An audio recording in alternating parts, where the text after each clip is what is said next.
मनुआ धीरज धर।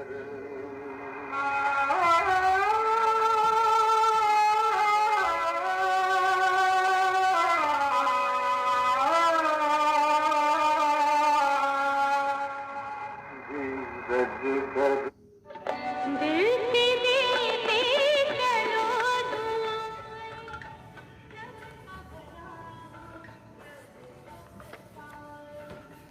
ओम शांति। आज बाबा के 9/9/2022 के महावाक्य हैं।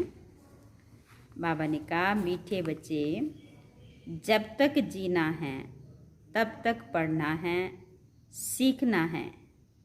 तुम्हारी पढ़ाई है ही पावन दुनिया के लिए, पावन बनने के लिए।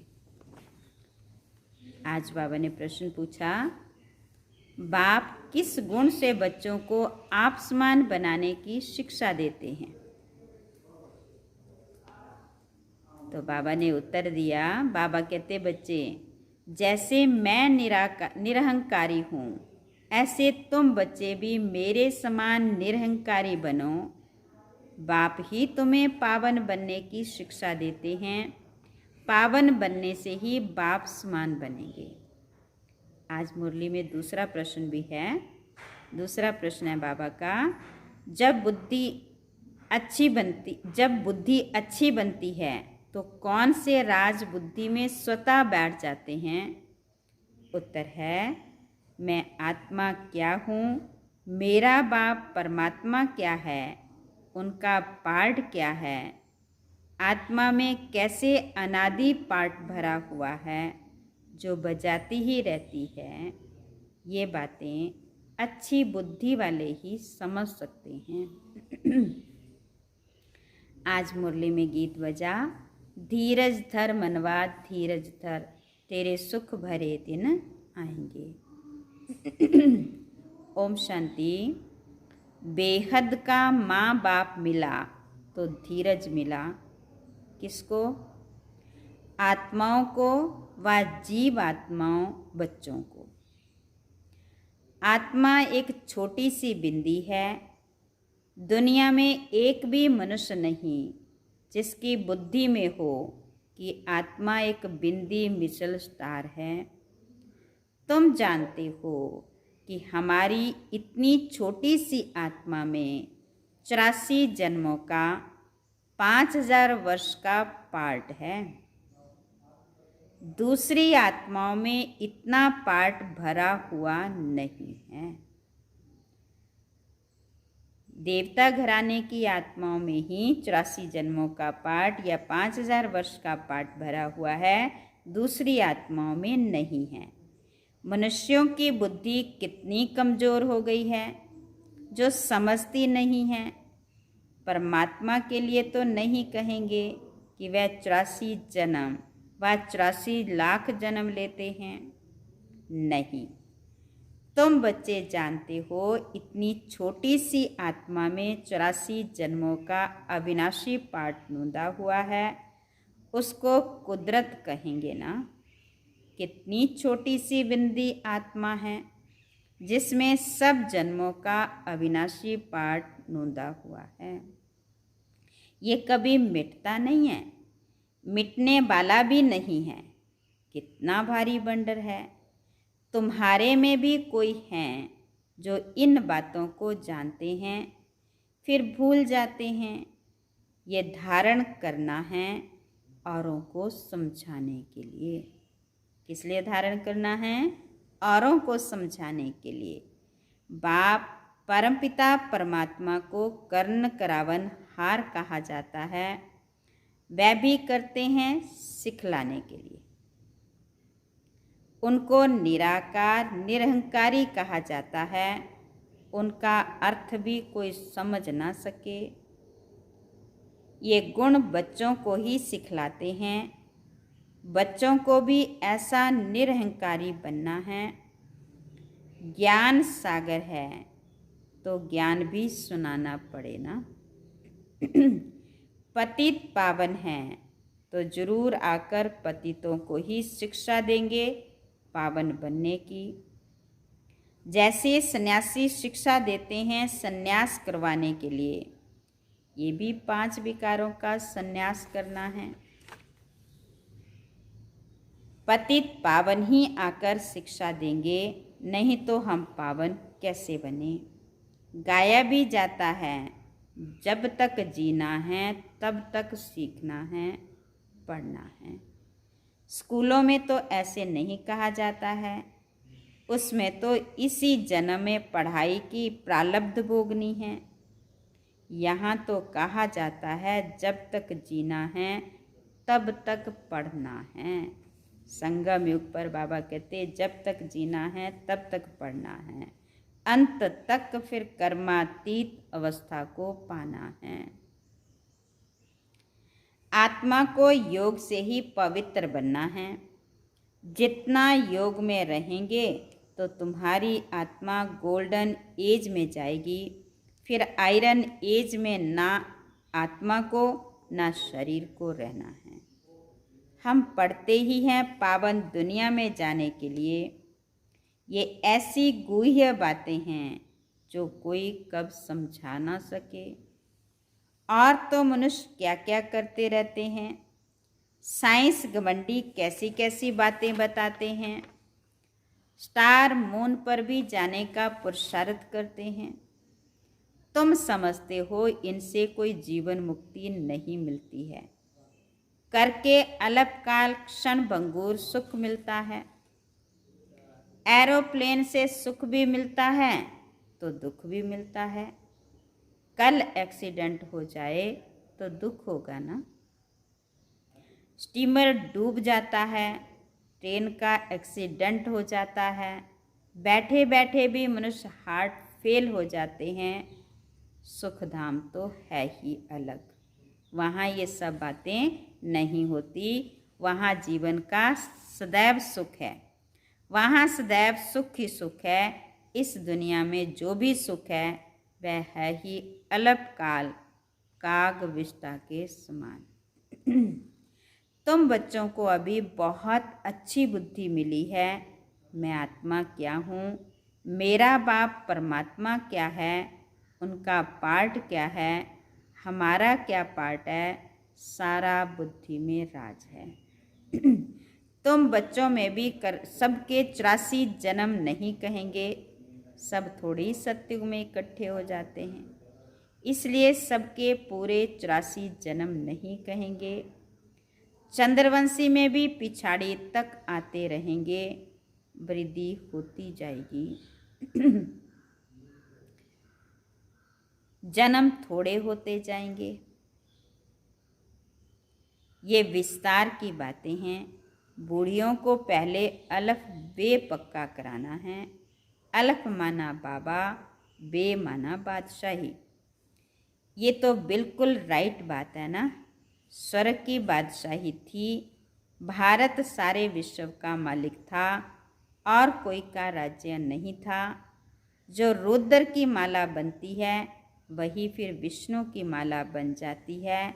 ये ज्ञान तुम बच्चों को मिला है।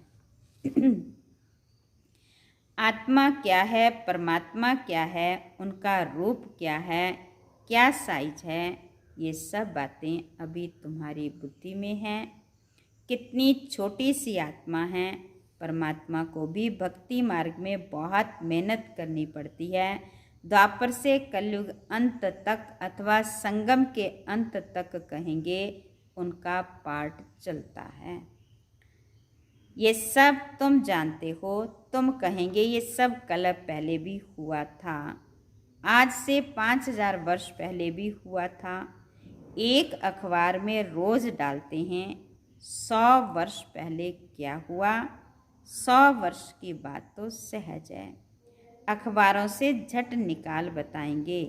वह है टाइम्स ऑफ इंडिया अखबार, तुम्हारी अखबार है टाइम्स ऑफ वर्ल्ड। ये अक्षर बड़ा अच्छा है, टाइम्स ऑफ इंडिया, और हमारा है टाइम्स ऑफ वर्ल्ड। ये अक्षर बड़ा अच्छा है। बाबा कहते हैं रोज लिख सकते हो आज से 5000 वर्ष पहले क्या हुआ था। 5000 वर्ष पहले जो हुआ था वही अब हुआ। नया कुछ नहीं। ऐसे ऐसे लिखने से मनुष्यों को ड्रामा का पता तो पड़ जाए। मैगजीन में भी लिख सकते हैं, तुम बच्चों की बुद्धि में तो सारा राज है। आत्मा और परमात्मा का ज्ञान तो कोई भी मनुष्य में नहीं है, तो वह मनुष्य क्या काम का। तुम जानते हो मनुष्य ही 84 जन्म लेते हैं। पहले पहले ब्राह्मण वर्ण, फिर देवता ... वर्णों में आते हैं। वर्ण तो यहाँ ही हैं। सूक्ष्म वतन में तो वर्णों की बात नहीं है। ब्रह्मा को प्रजापिता कहते हैं, विष्णु को प्रजापिता नहीं कहेंगे। ब्रह्मा द्वारा तो अडॉप्ट किया जाता है। विष्णु के 2 रूप लक्ष्मी नारायण के तो बच्चे पैदा होते हैं जो तख्त पर बैठते हैं। शंकर को भी प्रजापिता नहीं कहेंगे। ये भी जानते हो, जैसी जैसी भावना है वैसे वैसे साक्षात्कार हो जाता है। बाकी वहाँ कोई सर्प आदि की बात नहीं। बैल भी वहाँ हो ना सके। सूक्ष्म वतन में तो है ही देवताएं।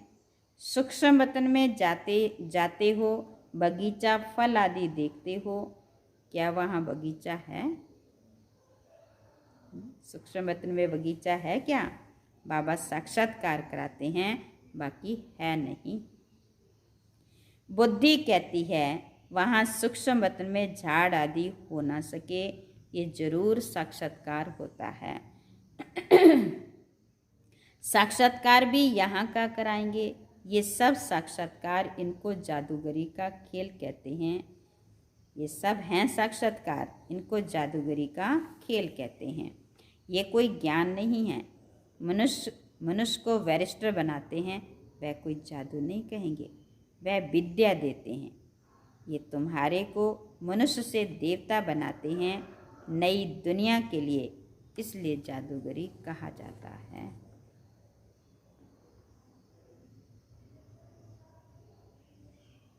दिव्य दृष्टि की चाबी बाबा के पास होने कारण उनको जादूगर भी कहा जाता है। वह कहते हैं गुरु की कृपा, मूर्ति से साक्षात्कार हुआ, उससे तो फायदा कुछ भी नहीं। यहाँ तो मेहनत कर स्वयं व लक्ष्मी नारायण राम सीता बन रहे हो। यहाँ तुम आए हो सूर्यवंशी चंद्रवंशी डिनेस्टी के रजवाड़े बनने। पहली मुख्य बात है, कोई नया आता है उनको बाप का परिचय दो। ब्रह्म तत्व महतत्व है। शिव बाबा निराकार को कोई महतत्व नहीं कहेंगे।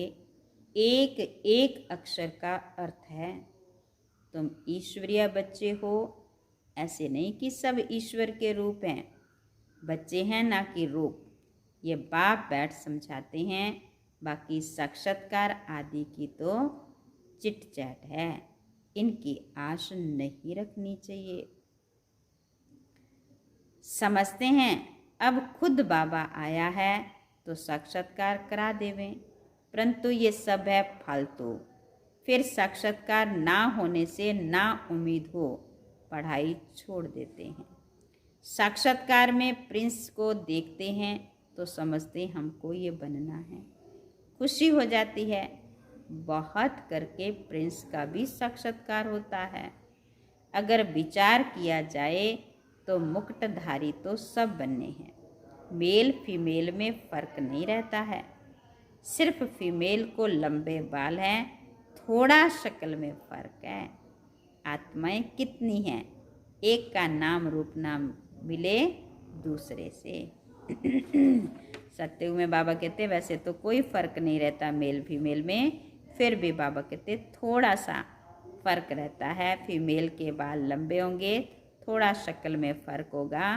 तभी बाबा कह रहे हैं कि 5000 वर्ष के चक्कर में जो आत्माएं पार्ट बजाती है, एक का पार्ट ना मिले दूसरे से, एक का नाम रूप ना मिले दूसरे से। आत्मा में, हर आत्मा में अविनाशी पार्ट है जो कभी बदल नहीं सकता। कैसा वंडरफुल खेल बना हुआ है। आत्मा को अनादि पार्ट मिला हुआ है। बाबा कितना सहज कर समझाते हैं। सिर्फ त्रिमूर्ति चित्र के सामने जाकर बैठो तो बुद्धि में सारा चक्कर आ जाएगा। ये शिव बाबा है, ये ब्रह्मा है, जिसने ब्राह्मणों को रचा। अभी कलयुग है, फिर सतयुग आना है। चित्र के सामने खड़ा होने से जैसे कि सारे विश्व का खेल बुद्धि में आ जाता है। कैसे चक्कर फिरता है, खेल में कौन कौन है, सब मालूम पड़ जाता है। रोज चित्रों को देखते रहो, विचार सागर मंथन करो। ये नरक है, ये स्वर्ग है, ये संगम युग है। कितना सहज है। रोज प्रैक्टिस करने से बुद्धि में रोशनी आ जाएगी। चिंतन करने से, मंथन करने से बुद्धि में रोशनी, समझ, क्लैरिटी आ जाएगी।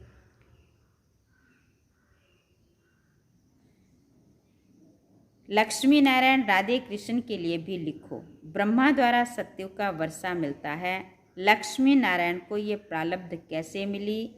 जरूर संगम ही होगा, जब ऐसे कर्म किए हैं। अंतिम जन्म में पुरुषार्थ से उन्होंने ये प्रारब्ध पाई है। ऐसे ऐसे ख्याल बुद्धि में आना चाहिए, फिर चित्रों की भी दरकार नहीं रहेगी। बुद्धि में सारा राज आ जाएगा। इन चित्रों से फिर दिल रूपी कागज पर उतारना है। बाबा सेंटेंस के बच्चों का मुख खोलने की युक्ति बता रहे हैं। चित्रों को देखते रहो, अंदर में बोलते रहो। रचना के आदि मध्य अंत का राज जानना है। झाड़ में क्लियर है सारी बातें। तपस्या यहाँ कर रहे हैं राज्यों की। ये मनुष्य से देवता बनते हैं। फिर भक्ति मार्ग कैसे शुरू होता है? जो जो जिस जिस धर्म के हैं उसमें ही फिर आएंगे। कितना सहज है। जो जिस धर्म का है उसमें ही फिर आएगा। बाबा कहते कितना सहज है। उन पर ही समझाना है। आत्मा क्या है, परमात्मा क्या है, उनमें अनादि पाठ नूंदा हुआ है। सतयुग में हम सुख का पाठ बजाएंगे, इतने जन्म लेंगे। शमशान में भी जाकर किसको समझा सकते हो? जब तक मुर्दा जल जाए तब तक बैठ सत्संग करते हैं। तुमको कोई रोकेगा नहीं। बोलो, आओ तुमको हम समझाएं। सुनकर बहुत खुश होंगे वो लोग। बात करने वाले बहुत समझदार सयाने चाहिए। कहाँ भी जाकर तुम समझा सकते हो। समझाते तो बाबा बहुत अच्छी तरह से हैं। तुम्हारे कच्छ में सच है, मनुष्यों के कच्छ में झूठी गीता है। तुम्हारे बगल में सारे विश्व की हिस्ट्री ज्योग्राफी है। श्री कृष्ण के चित्र पर भी तुम अच्छी तरह समझा सकते हो। इनको श्याम सुंदर क्यों कहते हैं? आओ तो हम आपको कहानी सुनाएं। सुनकर बड़े खुश हो जाएंगे। बाबा golden age, Bharat golden age था, अब पत्थर एज है। सांबरा हो गया है। काम चिता पर बैठने से काला मुंह हो जाता है। तो ऐसे ऐसे समझाने से तुम बहुत कमाल कर दिखा सकते हो। भारत कितना ऊंच था, गोल्डन एज था, और बाबा कहते आज तो पत्थरों जैसे हो गए, आयरन एज। तो बाबा कहते तीनों फल साथ में हो, कमाल कर दिखा सकते हो चित्रों पर समझाने से। बाबा कहते तीनों चित्र फल साथ में हो। एक चित्र पर समझाकर फिर दूसरे चित्र पर समझाना चाहिए। बहुत सहज है। सिर्फ पुरुषार्थ की बात है। टाइम तो बहुत है। सवेरे सवेरे मंदिरों में चले जाओ। आओ तो हम तुमको लक्ष्मी नारायण की जीवन कहानी सुनाएं। भक्ति मार्ग में यज्ञ तप तीर्थ आदि करते करते तुम एकदम कौड़ी मिसल बन पड़े हो। फिर शास्त्रों ने क्या सहायता की? पढ़ते पढ़ते कौड़ी मिसल बन गए तो पूछो उनसे कि फिर शास्त्रों ने क्या सहायता की? हम आपको सच बताते हैं, सच ही सहायता करता है। अच्छा, मीठे मीठे सकीलधे बच्चों प्रति माता पिता बाप दादा का याद प्यार और गुड मॉर्निंग। रूहानी बाप की रूहानी बच्चों को नमस्ते। हम रूहानी बच्चों की रूहानी बाप दादा को याद प्यार, गुड मॉर्निंग, नमस्ते, शुक्रिया बाबा। धारणा के लिए मुख्य सार है, पढ़ाई पर पूरा पूरा ध्यान देना है। बाकी साक्षात्कार आदि की आश नहीं रख, ना उम्मीद बन पढ़ाई नहीं छोड़नी है।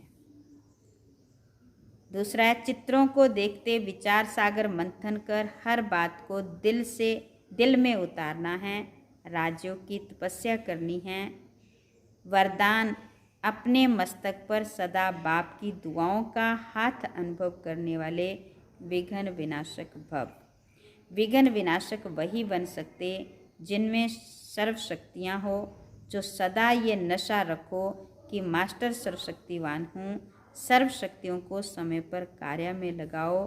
कितने भी रूप हो माया, कितने भी रूप से माया आए, लेकिन आप नॉलेजफुल बनो। बाप के हाथ और साथ का अनुभव करते हुए कंबाइंड रूप में रहो। रोज अमृत वेले विजय का तिलक स्मृति में लाओ। अनुभव करो कि बाप दादा की दुआओं का हाथ मेरे मस्तक पर है, तो विघ्न विनाशक बन सदा निश्चिंत रहेंगे। आज का स्लोगन है, सेवा द्वारा अविनाशी खुशी की अनुभूति करने और कराने वाले ही सच्चे सेवाधारी हैं। सेवा द्वारा अविनाशी खुशी की अनुभूति करना और कराना ही सच्चे सेवाधारी बनना है। ओम शांति।